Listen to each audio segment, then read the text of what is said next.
Samantala, dalawang flood control project ang natuklasan sa loob ng isang high-end subdivision sa Quezon City. Ang isa nga dito, deklaradong ongoing pa ang construction pero wala naman palang ginagawa.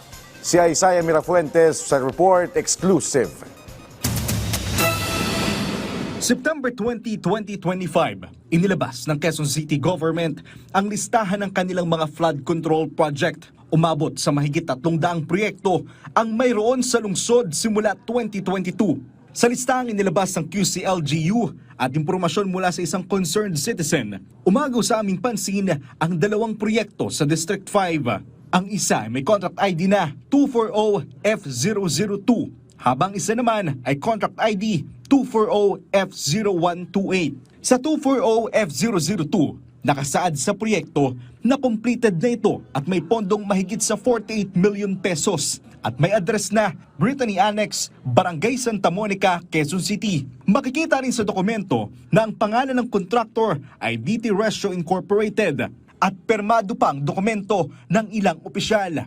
Hinanap namin ang address na ito pero ang masaklap, inilagay ang flood control project sa loob ng isang pribado at high-end subdivision. Sa video na ipinadala ng isang concerned citizen, makikita pa sa loob ng subdivision ang tarpaulin na para sa flood control project. Natabunan na ito halos ng mga halaman. Makikita rin sa video na halos wala namang bahay sa lugar na nilagyan ng proyekto.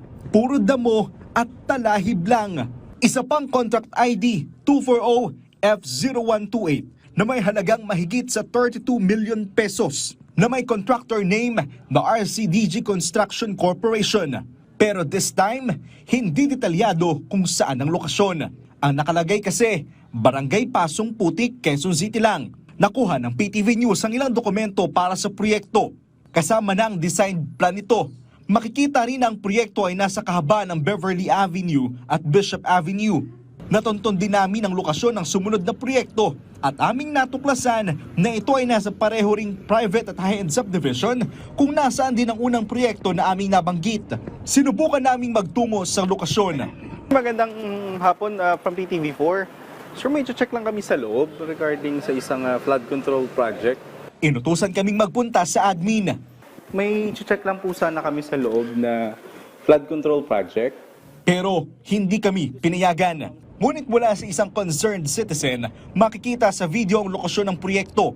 Sa listahan, ongoing ang construction nito. Pero base sa video, wala namang ginagawa.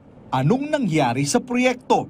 Ayon sa isang anti-corruption lawyer, ang pondo ng publiko ay dapat inilalaan sa kapakinabangan ng publiko. Ang pasilidad sa loob ng isang pribadong subdivision ay para lamang sa mga residente sa loob ng subdivision. Kagaya ng pondo ng publiko, hindi dapat ito ginagamit para sa exclusive use ng mga residente sa loob lamang ng isang subdivision. Isaiah Mirafuentes para sa Pambansang TV sa Bagong Pilipinas.